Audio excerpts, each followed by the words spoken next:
Good evening, ladies. Thank you for being with us tonight. Good evening, Zoe. Thank you. What I would like to start with, because our friends don't know you, is for you to introduce yourselves and tell us what you do right now, where you are and what you do, and which way you came to be who you are.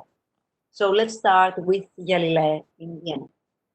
Thank you very much. Well, I'm very happy to be here on behalf of South America, of Colombia, and also of Austria. As you already said, well, I'm national of Colombia, and I studied singing in my country town, Bogotá. And then I moved to England to do a postgraduate. Then I moved to Austria, where I studied cultural management. And ever since I'm here, it's very funny to be in this dialogue because my life has turned around the cultural exchange, absolutely. So that's what I always loved. Before studying music, I also studied journalism. And what I really liked was the communication through music. So this communication and connecting people through art, it's what took me to do what I'm doing now. I founded this agency in 2005, and I have devoted to make a link between Latin America and Austria, or Europe, let's say. But that was the first thing was Austria and Colombia, obviously. It's been expanded. And now I'm very happy to do the program of the International Music Festival of Bogotá, which also allows me to work for my city, for my people. I know the city very well. I know all the venues, I know the musicians. And so it's a wonderful thing to connect that part even more intense with all the European music, which the festival has been devoted to until now in its 5 editions. And so this is practically what I do and hope to keep on doing it for very long. No, and it's true that I will say on my behalf that I've been invited in the last year. I was in Bogotá, invited by the Yalile for this fantastic, wonderful, amazing international music festival, something that seriously I've never lived something like that up to now in my whole life. With a phenomenal organization, like top organization and wonderful artists, and seriously it was just like a fantastic view of what this combination of Latin America and Europe can do together. So thank you for that, Ali. Shawn? Hi, yes, thank you so much for inviting me here today. I have a similar path in that I also started as a singer and was very happy doing that until the time that I realized that as much as I loved the work, I was not cut out for the lifestyle of a singer with the constant traveling, and really realizing that I wanted a family was kind of the end of that path for me in the arts. But I had met already Ana de Archuleta, who had started her agency. And within about a year of starting her agency, she asked me if I would like to work with her. And after some consideration and her asking me a few times, I said that I would love to do that. And so now I've been working with Ana at 88 Artists for 15 years and have really been very proud to see the agency grow from a small boutique to one of the most sought out agencies, representing over 90 opera singers, conductors, and directors, working with them and securing work and working throughout the industry, the opera industry, primarily here in the United States, as well as the symphonies, placing our artists in soloist positions, talking to those companies about what their needs are, and serving the community in that way. And as well, I have also started doing a little bit of directing on my own as well, and coaching young singers specifically on the dramatic intent, which I absolutely love doing. And am working this summer with a training program called Spotlight on Opera, which we have moved completely online. And I'm directing a digital version of Don Giovanni for them this summer, which I think is going to be a lot of fun. It's going to be very different. It's not Mozart's Giovanni. We're calling it an adaptation. Of course, it is Mozart, but It's going to be a lot of fun and really different. And one of the things coming out of our current situation are these new and innovative ways of looking at the canon and how to be able to still present those things. So it's my pleasure to be here today. Thank you. And we'll talk about that further on, because, I mean, it's especially about how you can do a Don Giovanni like that. You know, that's very, very interesting. So let's talk about that in a few minutes.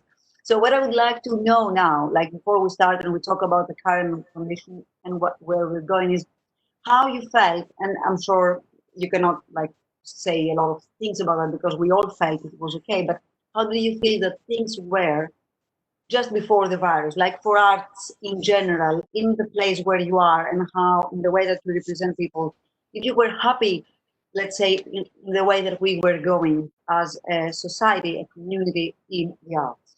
Shawn?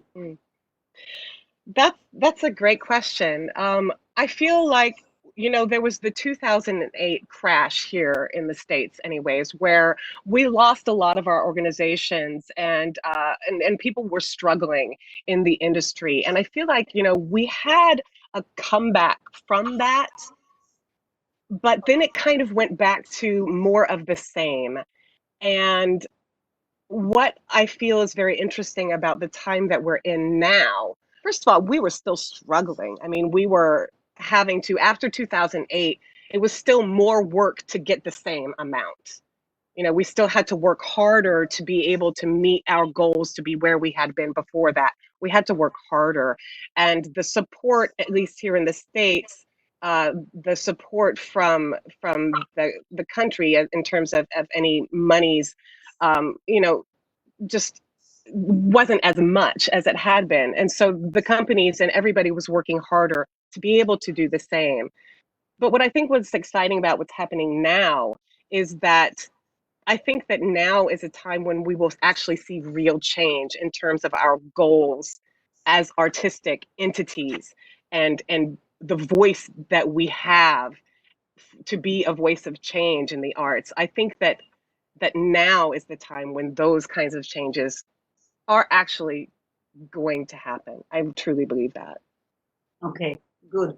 Yali, do you want to tell us your view, like how things were in Vienna or in Colombia, like how you felt that things were happening, were going on in Europe for arts?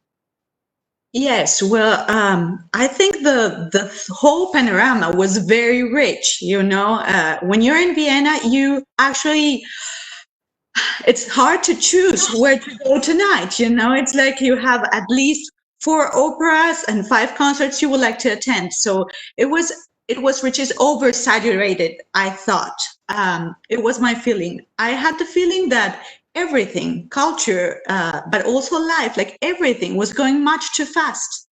I had the feeling I was myself just before the lockdown. I went to Colombia to have a meeting with everyone for the next edition of the festival. Afterwards, I was invited by the Sinfonia Foundation in the Dominican Republic. I was there for 5 days to see if we can also revive their festival. And then I came back home and I thought, everything, it's crazy. I mean, you're flying from in a plane from one place to the other, seeing what's happening here. It's crazy. It's not a normal type of life. It wasn't either for the musicians. They were traveling everywhere too fast, not recovering, not sleeping enough, not having a real health. And what I was missing the most, I have to say, it's that I thought there was a big lack of preparation in the music industry. You get always to have younger and younger artists that are very virtuous. And then they play or sing or conduct, whatever.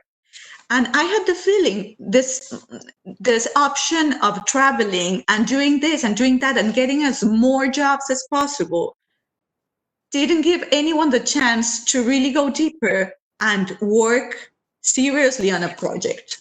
I mean, in the last 5 years, I have cried at 2 concerts. I cry very easily. So I thought nothing was moving me really, you know. And being to a concert that really makes you feel music, makes you think of something else, doesn't allow you to get your phone out and see if you got a mail, really have a connection to the music and to that moment. Didn't happen. I thought everything was very superficial. So in a way, beyond all the terrible thing that we're living, I'm very grateful that now we have a moment to really step down and reconsider the way we're working. Yes, no, I totally agree. And I know that this is the change we're both talking about, because we've all been through the kind of devastating time that we have just been through. But everyone I've talked to, they have all been like, can we remain like this a bit longer? Because people have liked taking some time and like being able to relax and spend time with families, do this kind of enriching things that we all need to do. So what I would like to know is right now, how totally like, because we don't have the full account, of course, from Austria or Colombia or the United States, but in your view, how have you been affected? We know that concerts stopped. We know that artists stopped working. We know that economy has gone kind of the other way, let's say. And so I would like to know your view of, like even in your personal view, or people you've talked to, or artists that you really work with, how you have felt about how they're feeling with what has been happening. Yalile, you can start. Well, it's a very hard question because the answer is very hard. It's really, the panorama is not good. Everything is closed. Many things have been canceled, and many things will not come back. Maybe some are postponed. Those are very lucky ones. But I have seen people really struggling with what's happening now, even though here in Austria, like in Germany, the government has been supporting in the way that it's possible all the artists that lost lots of work. This is something that it's happening now, but I don't know for which extension this can happen. And I don't know when things are really going to reopen in a way that artists can live from it again. I think everyone has to look for a new way to work. We need to be more local. We need to think probably smaller for life, and the digital way, it's going to be a big help.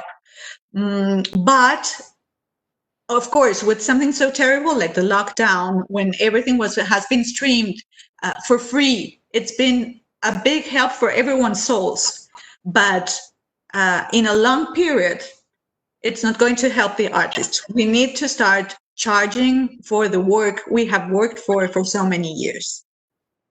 Yes, absolutely. Shawn, please tell us also, because yeah, it's true that. Yes, absolutely. Of course, I agree 100%. And the same here. Obviously, we have seen complete closures, cancellation of all of the spring, all of the summer. We're moving into cancellations into the fall, and you know, beyond that is still a question mark. And with the cancellations, then people are trying to move things, and then that causes a whole other problem where an artist who had been contracted for something in the fall, they're trying to move it to the spring, and now they're not available because they have another contract. But do we know if that is going to happen? The uncertainty is so difficult, and the question of when is one that nobody has an answer to. So that's why I felt that it was really important for us to concentrate on how to move forward. And I agree completely 100% that with the creation of new digital content, which we call digital by design, it's a new work that's being created specifically digitally. It's not a work that a company has taken out of their archives and is rebroadcasting, but this is something new that is happening. Several companies I'm talking with now are talking about taking a project that they had. Specifically, there are a couple of premieres of new works where they're considering turning it into something that was designed to be digital. So doing a filming of it, this kind of thing, those things are obviously, those are new contracts. That's new content. And that's where we start as artist managers saying, okay, now this is a new thing we're contracting. Or if a company is not able to present an operatic work that they were planning and instead say, let's put together some other programming digitally, or doing a small chamber work, for instance. Some companies are talking about doing a smaller work in that period, which has maybe 3 singers and a small chamber orchestra, and then, you know, having something like maybe cafe seating where it's it's socially distanced seating, but also has a very intimate feel, and then using artists that they had originally contracted. Those kinds of things are being discussed. But I agree that the digital thing is probably here to stay. And since we can agree that that's probably true, moving forward, even though nothing will ever replace live performance and the energy exchange and the healing that happens when we gather as human beings in a space and laugh at the same things and cry at the same things, and the unity of that will never ever be replaced.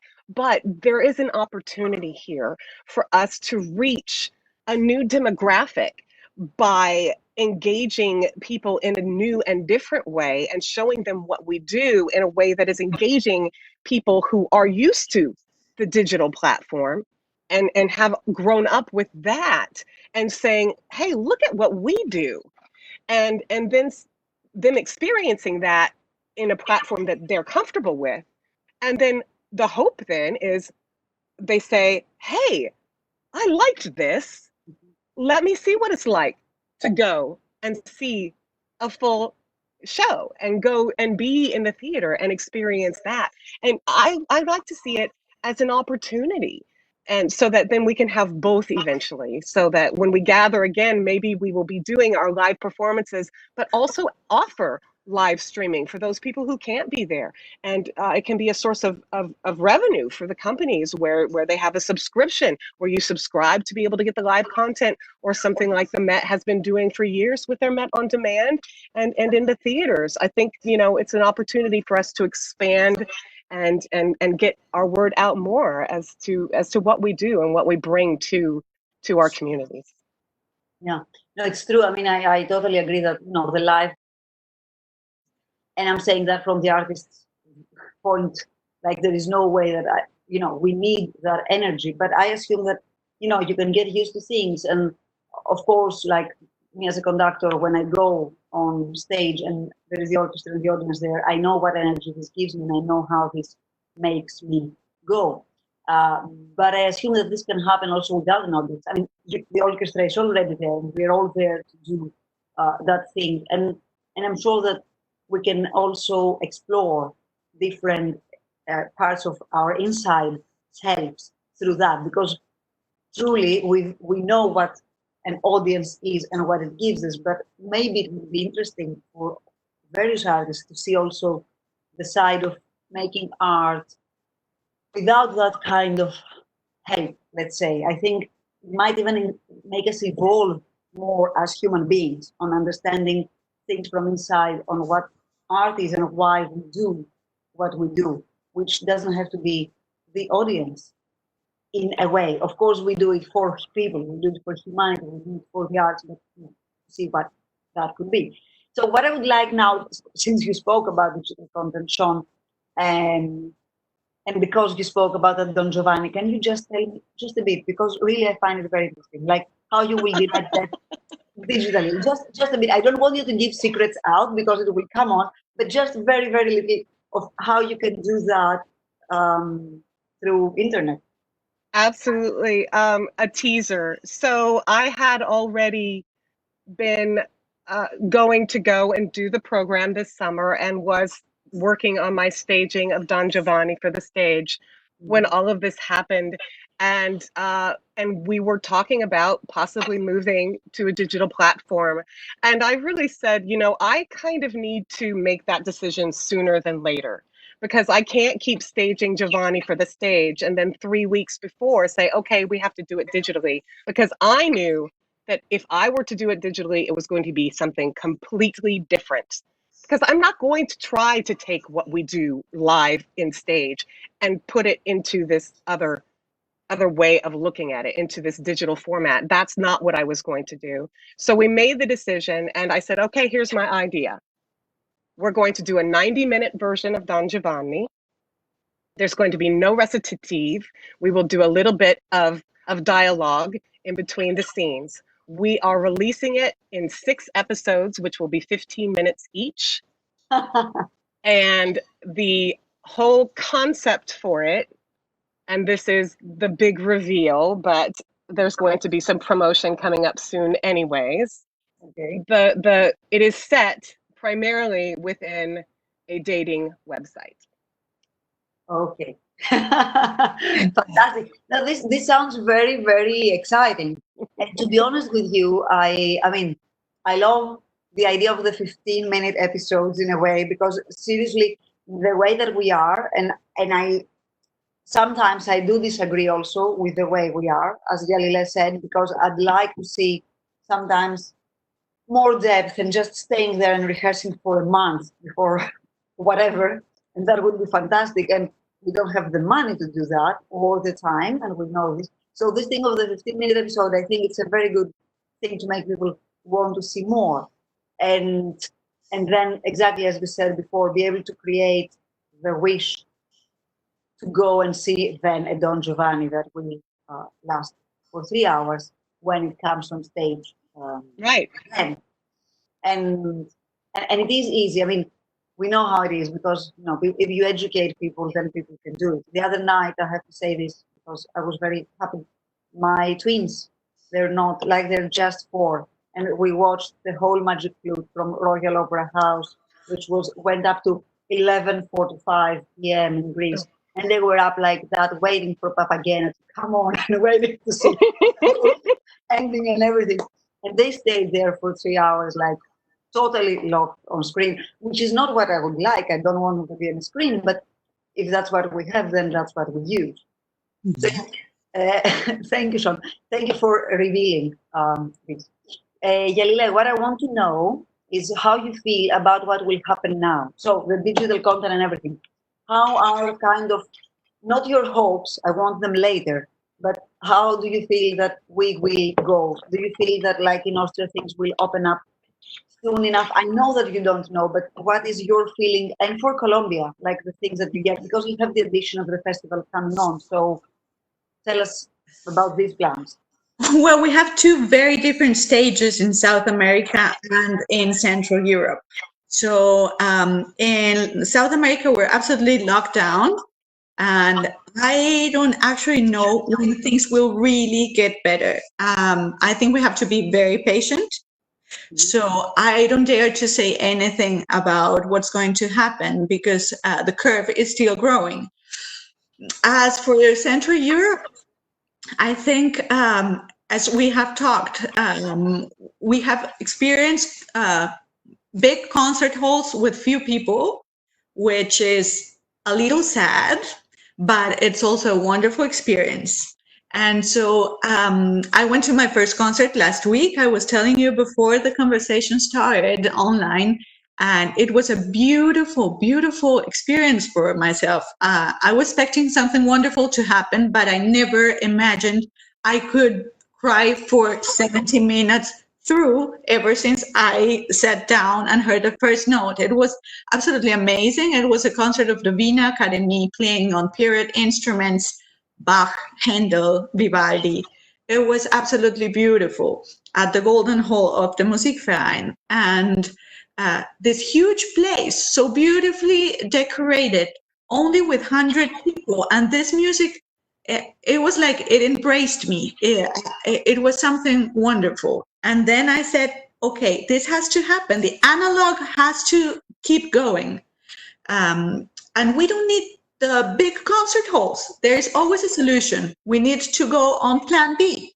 Now we have to enjoy that we have a good weather. Summer and the fall are wonderful. We need to do things open air.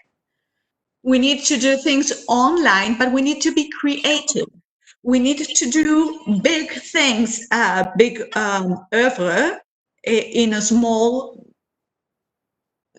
solution. I don't know. I wonder who of yourselves did watch on Good Friday the transmission from Leipzig, from the Thomaskirche, of the St. John's Passion, made only by 3 people, and the chorals were singing from choirs all over the world.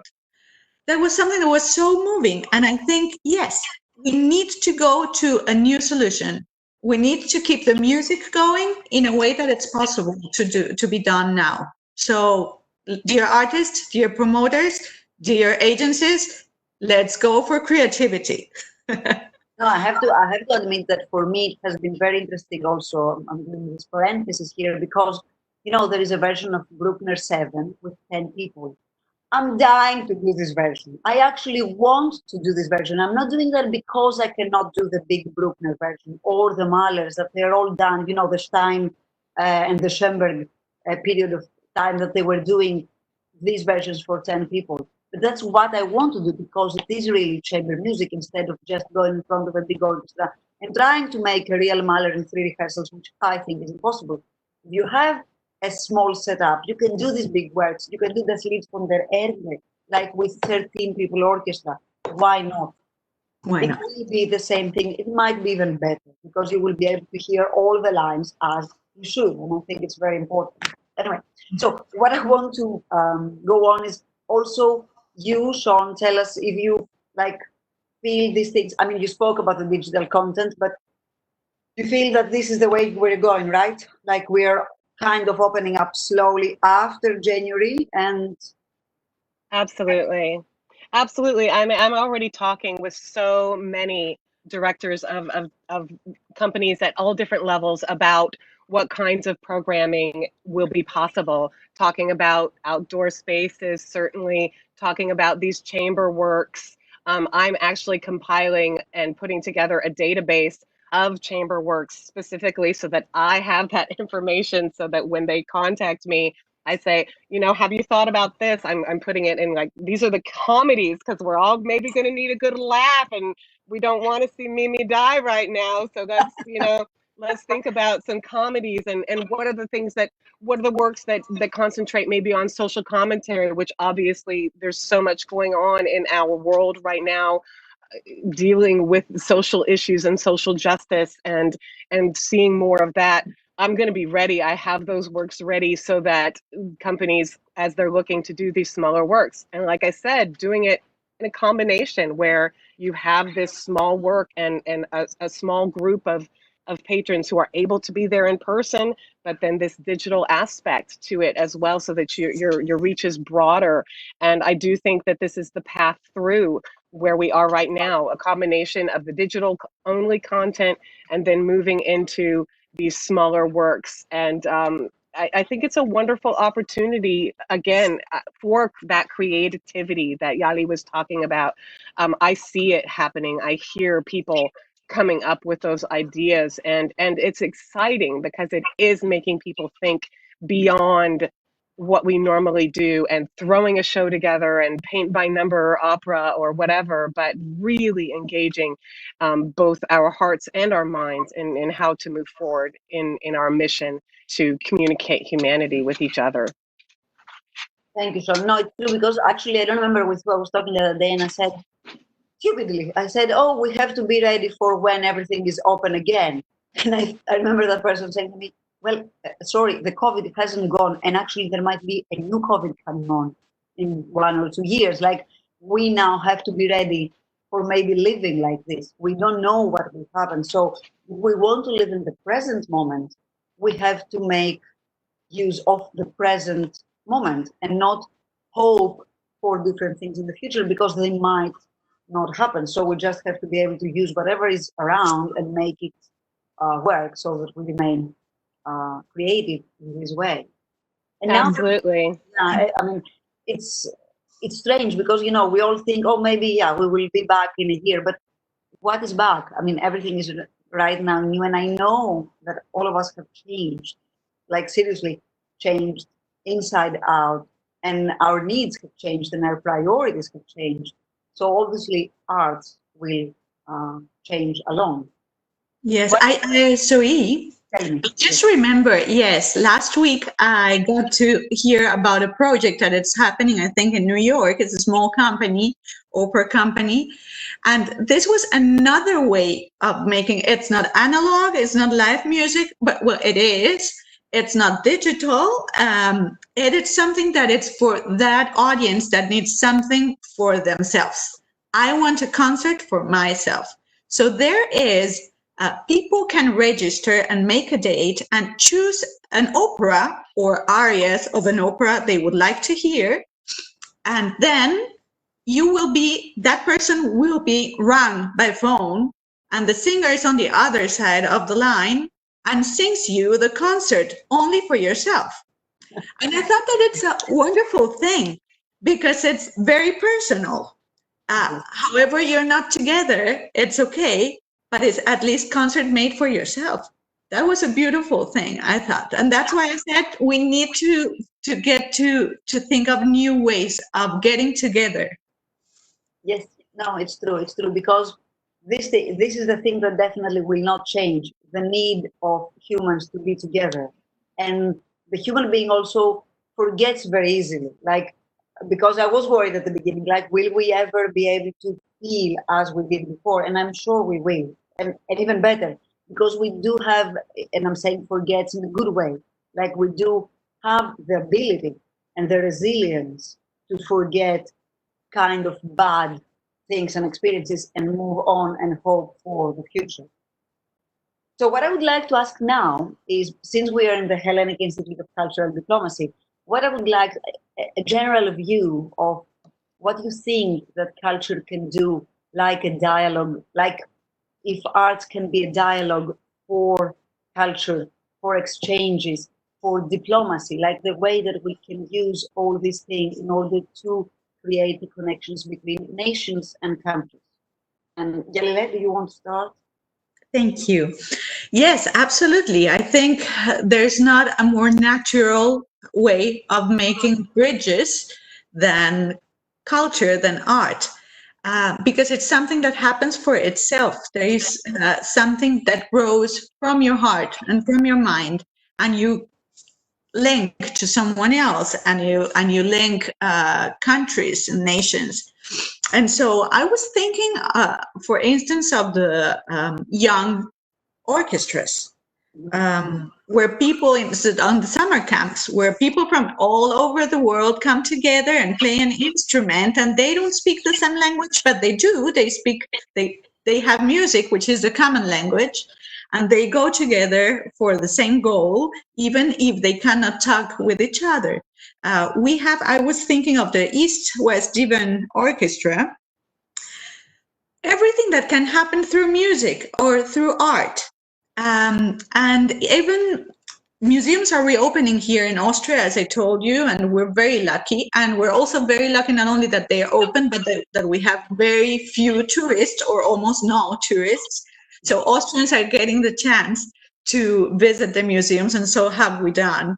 And I'm very happy of everything I have seen right now. And I went last weekend to see the Secession in Vienna, and they have a beautiful, beautiful exhibition of an artist from Ghana called, just a second, I wrote his name, John Akomfra.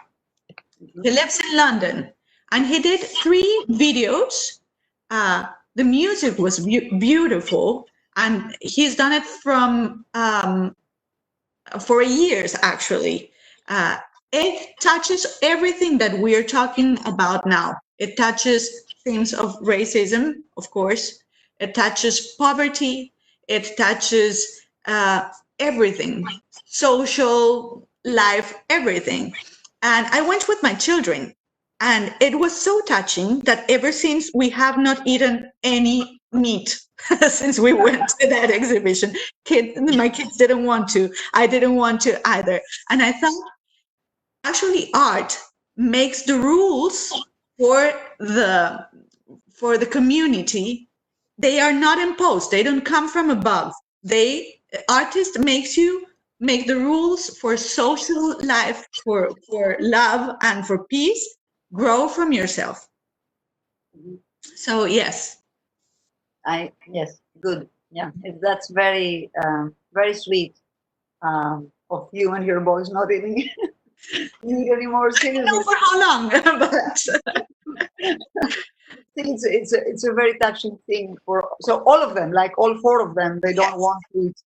Well, the oldest one has been a vegetarian for more than a year now, but the Okay. rest wouldn't dare to stop eating food. But seeing that really, it touched them so much that they said we should stop. No. Art can be very powerful. Shawn, tell us your view on this, please, on this thing of, the exchanges of culture. You live, of course, in New York, and you live in a place that, yeah.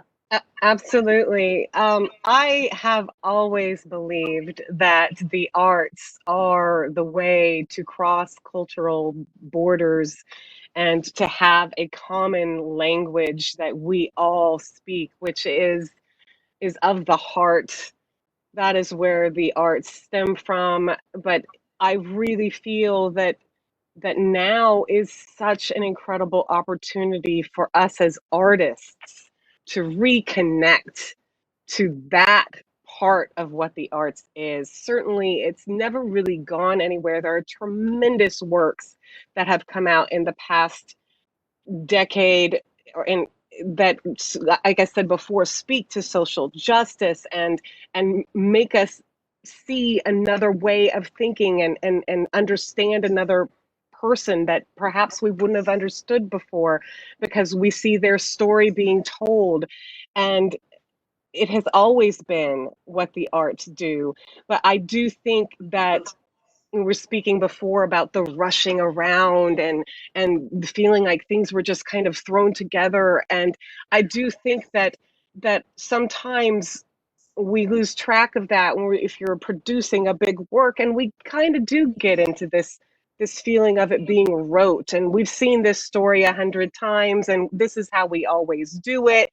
And this is something that I have been preaching for years when I work with young artists dramatically, finding what it is in the story of Violetta that speaks to us today, that we can relate to today, that is it incumbent upon us as the artists to find what is relevant in this story today and be able to communicate that to our audience in a new way so that they see that it is not something that they don't relate to, because that's why we lose audiences of younger people. They feel that they're not going to be able to relate to this content.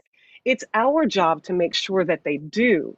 And so for us to have this time to pause and think about those things and really look at those things and come back revitalized and able to tell these stories, the stories that are the new stories, but also these other stories that we've told for years, and find new ways to tell them and find a new voice to tell them. Not that you have to update it and make it something crazy, but you can have a new voice that you're speaking with and still be set in that period, but you're saying it in a new way that people relate to. And I think that this time is ideal to be able to reset and find that place again, and what our true calling is, which is to bring human beings together and to show our sameness through the arts. It's true. Thank you, Shawn. That's very touching, and it is true. It's how it is, and that's what we're here for. What I would like to ask now, as we're coming towards the end of our talk today, is how, talk to me about a personal dream, like how you would like to continue. That's totally, forget about the arts now. Of course, we are in this conversation, but for you personally, what would be a dream to be fulfilled for the future times, in the conditions that we are, how you feel that you yourself can go along in the arts? Shawn? Yeah, that's such a big question. I so Even believe glimpses that, of it, you know, just Yeah. I truly believe that this is a moment of incredible change, and it's really hard. It's really hard right now, and being here in the States right now is very difficult. And I feel that there has been a lot of lip service in the past to people wanting to make change and be agents of change, but that it has not happened. Mhm. I think that now is the time for it to actually happen. And I hear people, I see people who are listening, and I see people who are being active agents of that change. And I have incredible hope. I have two teenage boys whose generation, their voices just inspire so much hope. They are the agents of the change that we're seeing, and it's humbling and it's inspiring. And I believe that now is the time. I do. That's fantastic. And I think, it's the first time in the history, as we know, even we've lived and others have lived, that the world is definitely has gone through something, the whole of the world, like all the world. And it's the first time in history that we know, maybe it has happened before, but people didn't know about it. But now, Because we weren't connected this way that we are now. exactly. And now we do know about it. So I think it's the first thing that has really like brought us totally together, knowing that, okay, this is a major point and change has to happen. And it's not only about the virus, it's about everything else that is coming out of this, because with a kind of condition like that, other things, I think, flow and just surge, and they just need to be expressed and need to be worked. Yalile? Yes, I absolutely agree, Shawn.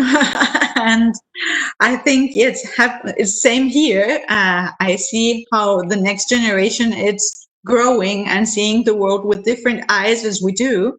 And it's very encouraging. And I think they are going to take more risks that we have done so far. And that's what I dream of. I dream of creating and not only recreating, which has been happening a lot in art. I want to be completely sincere, completely, and to take risks and to really go for it and to create, really create. I think that's what we need. A new world. We need it now. The other is not going to happen again, I think. So let's go for that world we want to live in. Yeah, great. Thank you. And final question for today. What would you like to say to like a younger audience? Exactly, you already kind of said that, but like to people that are listening right now and to younger people that want to have a career in the arts, because we know that it's not easy. We know they have to go the tough way. It needs huge discipline, resilience, it needs determination, it needs patience, it needs everything.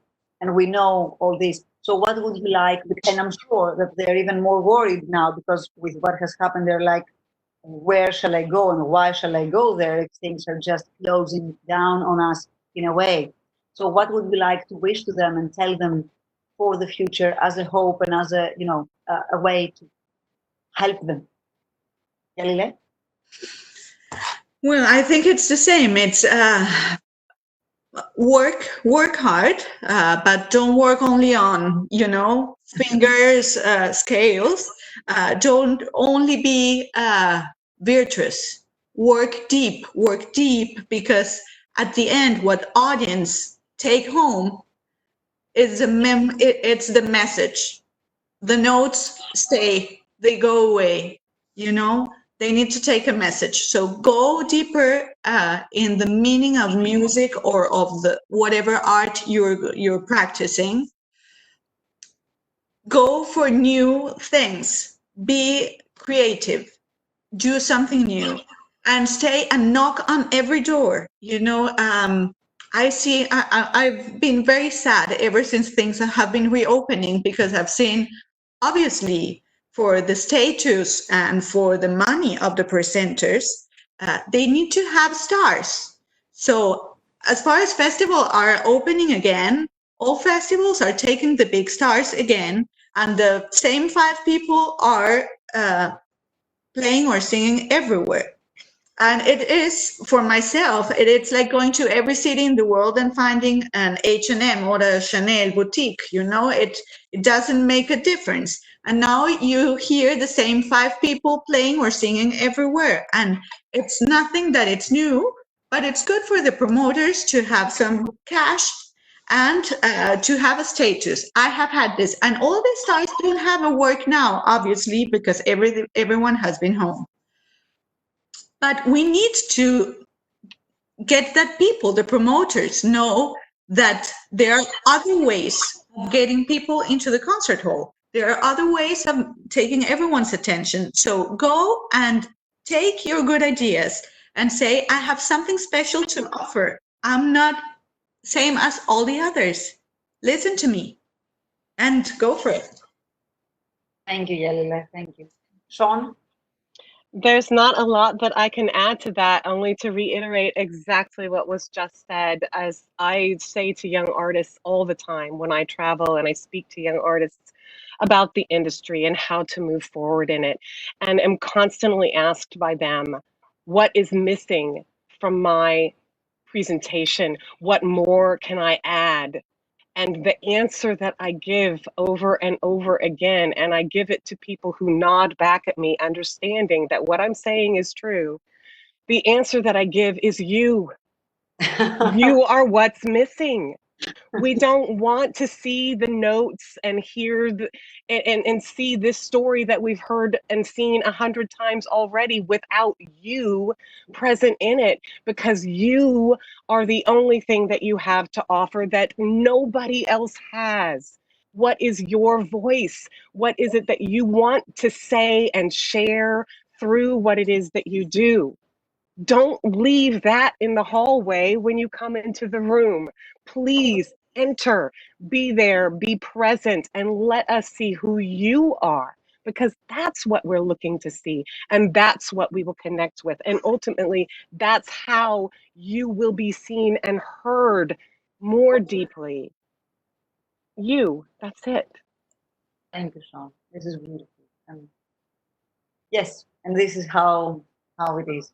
So it's almost 1 hour now that we've been on. Thank you for being here. It has been absolutely magnificent to talk to you both and get your vision and your energy and everything just out here with all of us. It's really, really amazing. And thank you for giving us this time and all your views and everything, because it's really a new, hopeful thing that is happening.